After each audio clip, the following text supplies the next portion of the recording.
Salve galera, tudo bem? Hoje nós vamos continuar a aula, mas hoje nós vamos falar de origem da vida. Um tema que às vezes tem alguma polêmica, quem é católico, quem é ateu, quem é biólogo, mas não nos convém isso. Nós vamos colocar o que o livro de biologia, as informações biológicas nos remetem. Como foi que a vida surgiu? O que é vida? O que é ser vivo? O que eu preciso ter para ser considerado ser vivo? O que é vida para você? Como foi que ela veio? Será que ela veio de outro planeta realmente? Será que ela apareceu do nada? Será que ela apareceu através de algumas roupas sujas, como já foi refutado isso aqui? Mas tem muitas pessoas que afirmam isso, né? Então nós vamos influenciar, tentar direcionar vocês com relação a isso. Hoje a nossa temática é origem da vida, ok? A ideia que nós temos é que toda vez que eu estiver falando de origem da vida, eu preciso ter algo específico. O que eu preciso saber? Primeiro, o que é vida? Para poder ser considerado um ser vivo, eu preciso ter algumas características próprias dos seres vivos. Que características são essas? Alguns autores colocam 7, 6, nós colocamos alguma aqui baseada em alguns autores. Então nós precisamos ter uma composição química semelhante, ou seja, eu preciso ser igual quimicamente ao outro. Eu preciso ter uma organização celular. Que organização é essa? Como é que as células vão se organizar? Eu tenho uma célula, o conjunto de células vão dar origem a um tecido, o conjunto de tecido vai dar origem a um órgão, o conjunto de órgãos vai dar origem a um sistema, ok? Eu preciso ter um metabolismo próprio, eu preciso ter uma capacidade reprodutiva para mim ser considerado ser vivo.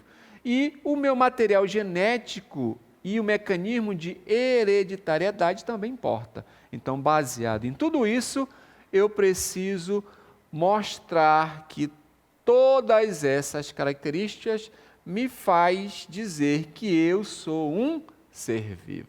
Perfeito? Então, uma informação importante que nós precisamos fazer e comentar com vocês, não esqueçam isso. O mnemônico, não esqueçam do Chomsky. O que é Chomsky, professor?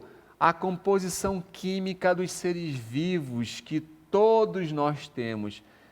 Ao pegar a prova, vocês vão lembrar, não é para fazer a cola.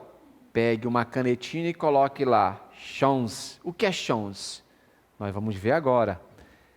C de carbono, H de hidrogênio, O de oxigênio, N de nitrogênio, P de fósforo e S de enxofre. Todos os seres vivos apresentam o Chomsky. Não esqueçam do Chomsky, tá ok? Elementos químicos fundamentais para os seres vivos. Professor, mas todos os seres vivos só apresentam esses Chomsky? Não, eles vão apresentar também algumas outras substâncias em quantidades menores. Ferro, magnésio, cloro, potássio e por aí vai. N, tá ok? Qual a importância dos Chomsky, professor? Eles vão estar em N situações. Por exemplo, onde eu posso encontrar o carbono? Eu posso encontrar em lipídios, eu posso encontrar o carbono em proteínas e eu posso encontrar o carbono em ácidos nucleicos. Eu posso encontrar o carbono em todas as estruturas de glicídio, lipídios, proteínas e ácidos nucleicos. Perfeito? Continuando, onde eu posso encontrar o hidrogênio, professor? O hidrogênio eu posso encontrar fundamentalmente nos lipídios e também nos ácidos nucleicos. Travou aqui, sumiu. Voltar do hidrogênio. Tá. 2-0 para ti, Tela. Tu vai perder ainda. 3-0 aí. Eu cansei de apanhar. Hã? Ela apagou. Não, comecei a ver agora. Vou continuar então, do hidrogênio. Então, continuando, ó, o hidrogênio, professor, onde eu posso encontrar? Eu posso encontrar em lipídios, posso encontrar onde mais, professor? Em proteínas, e posso encontrar aonde mais? Nos ácidos nucleicos. E aonde mais eu posso encontrar hidrogênio, professor? Glicídios, perfeito? Onde eu posso encontrar oxigênio, professor? Glicídios. Eu posso encontrar lipídios, eu posso encontrar nas proteínas e nos ácidos nucleicos. Professor, não é tudo igual? Não. Nitrogênio, onde eu posso encontrar? Eu posso encontrar nitrogênio nos ácidos nucleicos e nas proteínas. Somente nos ácidos nucleicos e nas proteínas. Perfeito?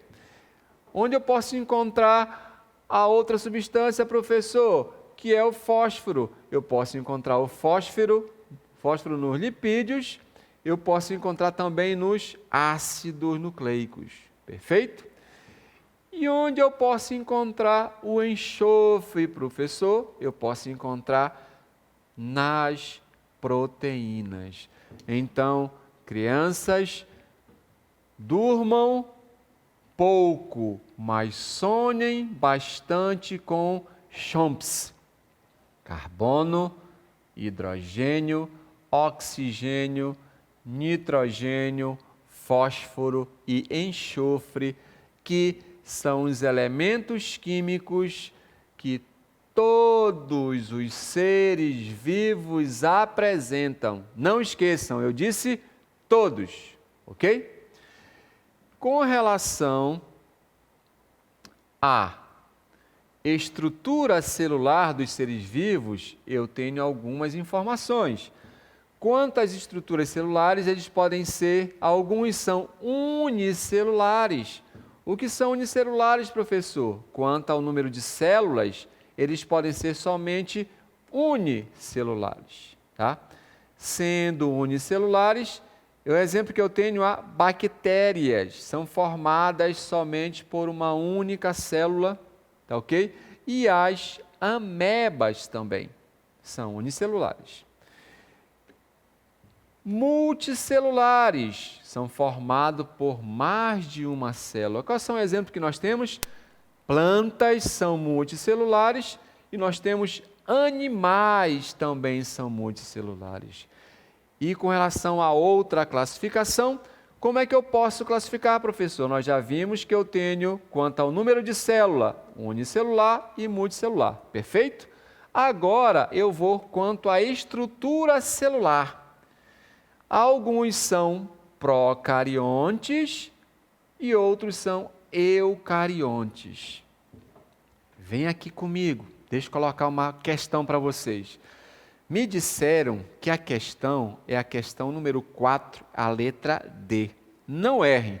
Diferença entre seres procariotos e seres eucariotos. Seres procariotos não apresentam a membrana nuclear. Qual é o exemplo que eu tenho? Bactérias e algas azuis. Quais são os seres eucariotos? Todos os outros seres que apresentam a membrana nuclear, nós chamamos de carioteca. Não esqueçam, questão 4. Diferença de seres procariotos ou seres eucariotos. Perfeito? Outra informação que nós vamos ter: todos os seres procariotos, como nós já falamos, nós temos as bactérias nesse exemplo aqui, ok? E os seres eucariotos são todos os outros seres que apresentam a carioteca, a membrana que envolve o núcleo. Perfeito? Outra informação sobre os seres vivos, eu tenho a estrutura celular dos seres vivos. Tá ok? Quanto à estrutura celular, eu tenho uma informação fundamental. Professor, agora me diga, e os vírus? São seres vivos? Os vírus são vírus. Isso não diz nada, professor. Por que não? Os seres vivos são os seres bem menores que têm a capacidade, têm material genético, têm a capacidade de absorver ou infectar qualquer ser vivo e se multiplicar. Imagine você, eu sou um caçador. O que eu preciso fazer para poder caçar? Quando o caçador sai de casa, ele precisa de um pouco de sal. Um bom caçador sai com um pouco de sal. Por quê? A única coisa que ele precisa é um pouco de sal, porque tudo que ele tem está lá.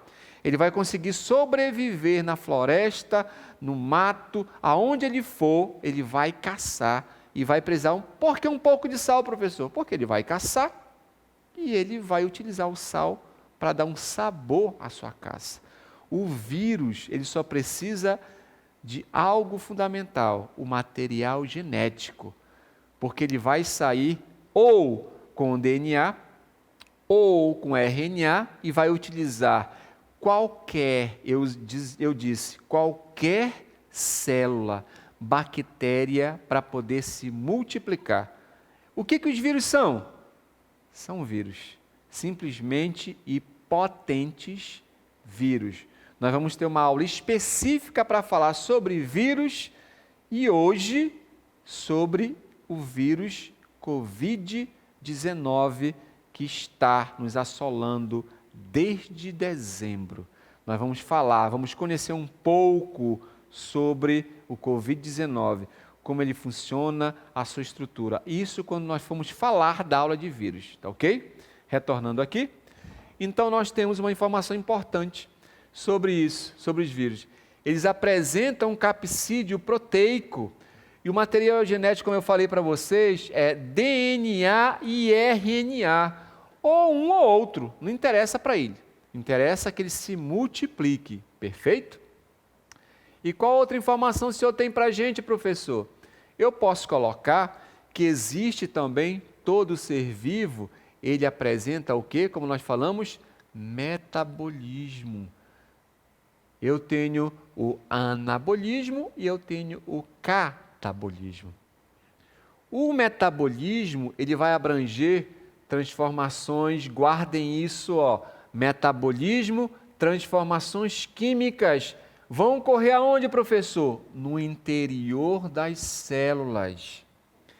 Existem algumas reações químicas que vão construir novas moléculas. Quando constrói, a palavra é construir novas moléculas, ele vai ser chamado de anabolismo. Construção de novas moléculas, anabolismo. Nós estamos observando, várias moléculas sendo construídas, sintetizando uma molécula. Eu estou falando de quê, pessoal? Anabolismo, ok? Não esqueçam, anabolismo, construção de novas moléculas, tá ok? E quando eu estiver falando de catabolismo, professor, eu tenho também algumas reações químicas que vão degradar. Aqui eu não vou construir, porque quem constrói é anabolismo. E eu vou destruir, diminuir a molécula. Quando eu vou degradar, romper, quebrar, eu estou fazendo o catabolismo. Qual o objetivo do catabolismo, professor? Por exemplo, para poder ter energia, eu preciso quebrar. Imagine você, se eu pegar um pedaço de batata doce, quem não gosta de batata doce? Melhor fonte de energia que nós temos, o amido. Ao pegar o amido, na nossa digestão, ao mastigar, eu vou degradar, quebrar, diminuir para poder ser melhor absorvido, para me dar uma energia. Então, as pessoas que são fitness, que são atletas, não vivem sem batata doce, porque ela dá energia. Cola, prova, questão número 5. Qual a reserva energética animal? Glicogênio. Qual a reserva energética vegetal que todos nós usamos e muito? Amido, batata doce, tá ok? Quer ficar mais forte? Coma batata doce, porque você vai estar fazendo um catabolismo, você vai estar degradando e vai estar absorvendo, tá ok? Então nós temos, com relação ao catabolismo, a respiração celular, fermentação, fotossíntese e outros, como processos metabólicos que a célula vai sofrer. Perfeito? Qual outra informação, professor, o senhor tem para nos passar? O ser vivo, como eu comentei, ele precisa ter uma capacidade reprodutiva. Como pode ser essa capacidade reprodutiva? Pode ser de duas formas: reprodução assexuada ou reprodução sexuada. Na reprodução assexuada, guardem, não necessita de parceiros. Tá ok? Qual é o exemplo? Da ameba, que fez uma bipartição. Ela vai gerar indivíduos geneticamente iguais. Vocês lembram da aula que eu estava comentando? Clones. Não propicia variabilidade genética. Qual não propicia? A reprodução assexuada. Exemplo de reprodução assexuada: bipartição, brotamento e esporulação, por exemplo. Tá ok? Já a reprodução sexuada, ela vai ocorrer de materiais, a mistura de materiais genéticos. Em que fase vai ocorrer? Aí eu vou lembrar vocês da citologia que nós vamos comentar um pouquinho. Material genético vai acontecer no crossing over. Em que fase, professor? Nós vamos falar de meiose 1 e meiose 2. Na fase de meiose 1, nós temos profase 1, metafase 1, anafase 1, telofase 1. Na fase de profase 1, nós temos leptóteno, zigóteno, paquíteno, diplóteno e diacinese. Na fase de paquíteno vai acontecer o crossing over, que vai dar a variabilidade genética. Professor, eu tenho um irmão gêmeo, mas não parece nada comigo. Graças a Deus. Professor, eu queria ser igual ao fulano, que tem 1,90 m, forte, louro dos olhos azuis, mas a imunidade dele é paz, a sua é mais resistente. Graças a Deus. Se todos nós fôssemos iguais, um vírus, uma bactéria, seria suficiente para dizimar a humanidade. Então, por que hoje, na pandemia, por exemplo, do Covid que nós estamos passando, algumas pessoas sofrem de uma forma mais assintomática e outras mais sintomática, pela nossa variabilidade genética, pela resposta imune que nós temos. Perfeito? Onde nós ganhamos essa variabilidade genética? Na fase de crossing over. Tá? Acontece durante crossing over. Vai gerar indivíduos geneticamente diferentes e propicia, como eu falei para vocês, a variabilidade genética. Exemplo, fecundação, encontro de gametas.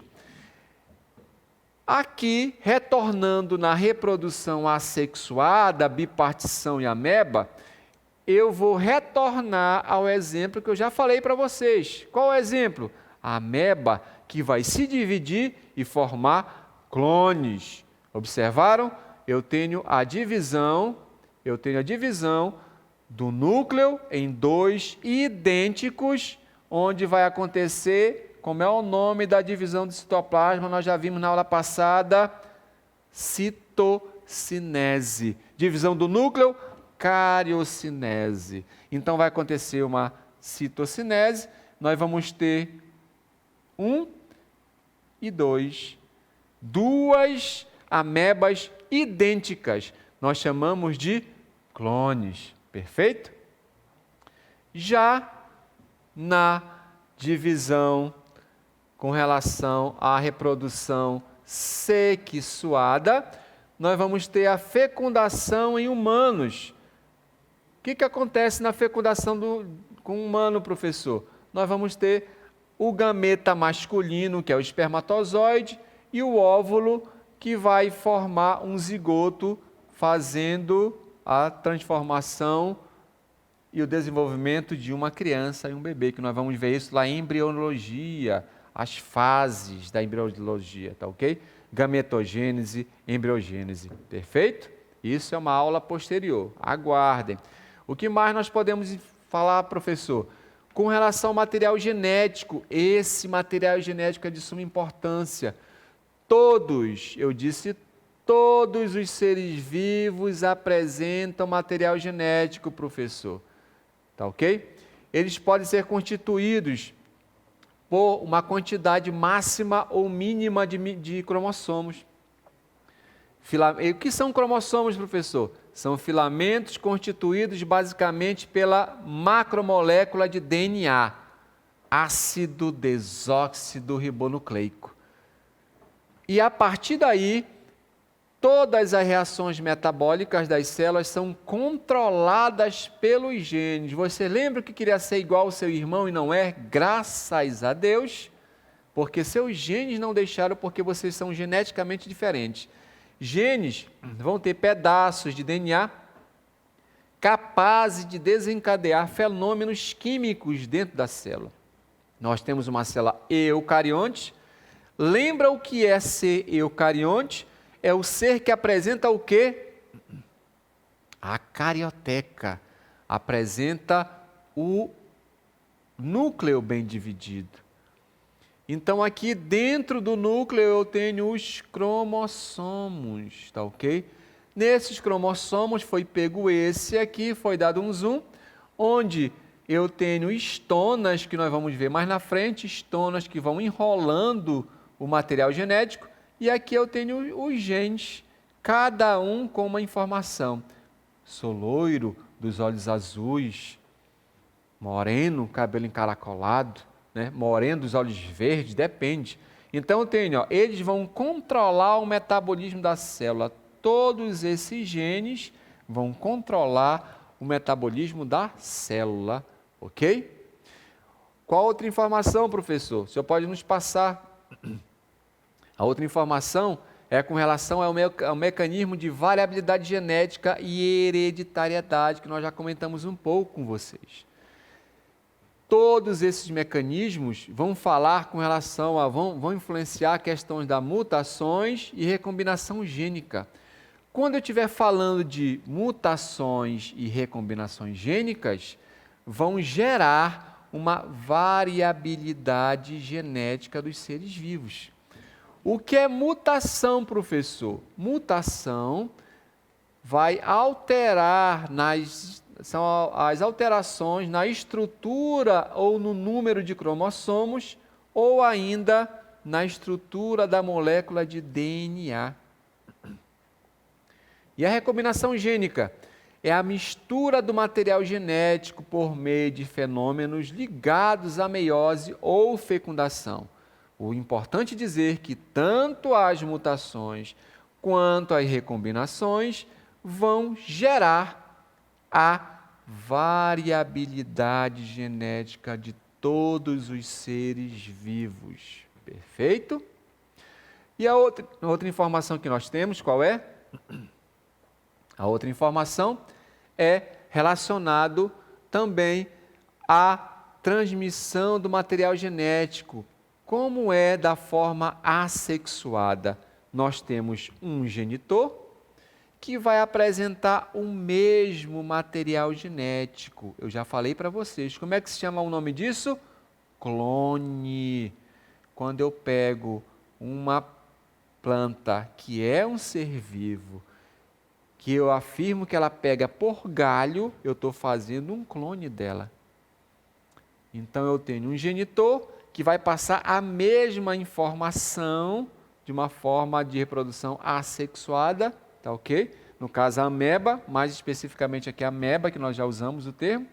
E aqui nós temos a transmissão de material genético de reprodução sexuada, onde os genitores pai ou mãe, ou vice-versa, vai contribuir com a metade dos cromossomos, do material genético, onde eu tenho metade do pai, tá ok? E eu tenho a metade da mãe. Eu queria ser igual ao meu pai. Não pode ser igual só ao seu pai. Você precisa ser igual ao seu pai e à sua mãe, tá ok? Porque tem o famoso tiquim de um e tiquim de outro, tá ok? Então, nós vimos com relação o que é vida, né? Agora, nós vamos ver direcionado à origem da vida. Alguns autores afirmam que existem hipóteses mais aceitas hoje do surgimento da vida, são duas. Quais são elas? Hipótese da evolução química, existe N hipóteses, mas nós vamos trabalhar essas duas, são as duas mais cobradas no vestibular e vocês precisam estar por dentro para poder passar, no mínimo com nota 10, só aceito 10, tá ok? Então nós temos a hipótese da evolução química, onde as primeiras formas de vida surgiram em compostos orgânicos, lembra dos Chomps? Não esqueçam. Originados a partir de substâncias inorgânicas presentes na atmosfera primitiva. E a outra é a panspermia cósmica. Essa aqui é show. Tem gente que acredita. Temos que respeitar, né? Panspermia diz que as primeiras formas de vida surgiram a partir de compostos orgânicos oriundos de corpos celestes, meteoritos, cometas que caíram na Terra, ou seja, vieram de outros planetas. É possível, professor? Sim, são hipóteses, né? Aí nós temos aqui, afirmando essa panspermia, a evolução, também nós temos a questão da evolução química, que diz que todos os planetas apresentam um quantitativo considerado de algumas substâncias, iguais praticamente que nós temos aqui na Terra, tá? Carbono, hidrogênio, tá entendendo? Então, por isso eles dizem, avisam isso, afirmam isso, né? Então, outra informação importante é que toda vez que eu tiver na atmosfera primitiva, da hipótese da evolução, falando da hipótese da evolução, travou aqui, ó. Caneta não foi. Caneta. Hã? Tá na seta? Ô, diacho. 4-0 para ti, infeliz. Anota aí. O negócio tá feio hoje, ó. 4-0. Foi na barriga, foi em todo canto já. Voltando. Diacho. Onde foi que eu errei? Aqui, né? Só fazer o teste. Agora sim. 4. É doido, meu irmão. Continuando. Então, a ideia, ó, quando nós estivermos falando da hipótese de evolução química, vocês lembram que nós falamos que todas as composições que nós tínhamos na Terra anteriormente, antes de surgir o primeiro ser vivo, afirmavam que a composição química existia também em outro substrato? Então, qual é a ideia que nós temos? Ó? A informação nos mostra isso. Para poder desencadear, houve uma chuva ácida. À medida que aconteceu, nós tínhamos um oceano primitivo, né? À medida que a superfície esfriava, as algas volta, tá? Com relação à hipótese da evolução química, nós temos um oceano primitivo, existe um oceano primitivo, e à medida que a superfície esfriava, essas águas das chuvas que acumulavam-se na superfície formaram primeiros oceanos primitivos.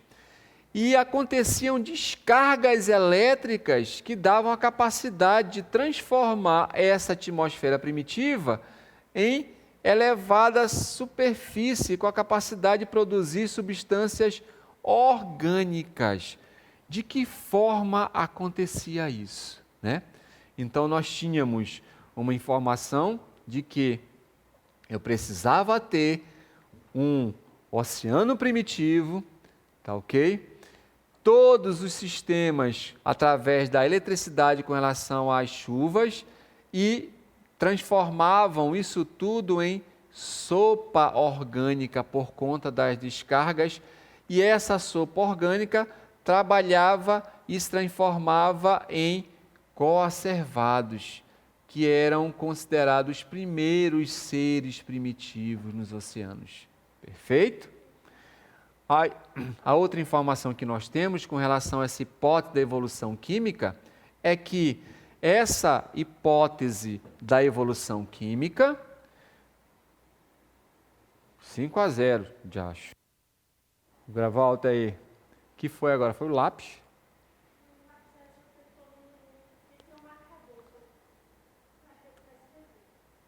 Foi isso aqui. Ah, infeliz, 5-0 para ti. Não é? Hoje é nocaute, né? É. Só fazer um teste. Tá, marcador, eu quero marcador mesmo. Tá, então volta. Tá. Com relação à hipótese da evolução química, pessoal, nós vimos que os coacervados que nós vimos como foi fabricado, como foi produzido, né?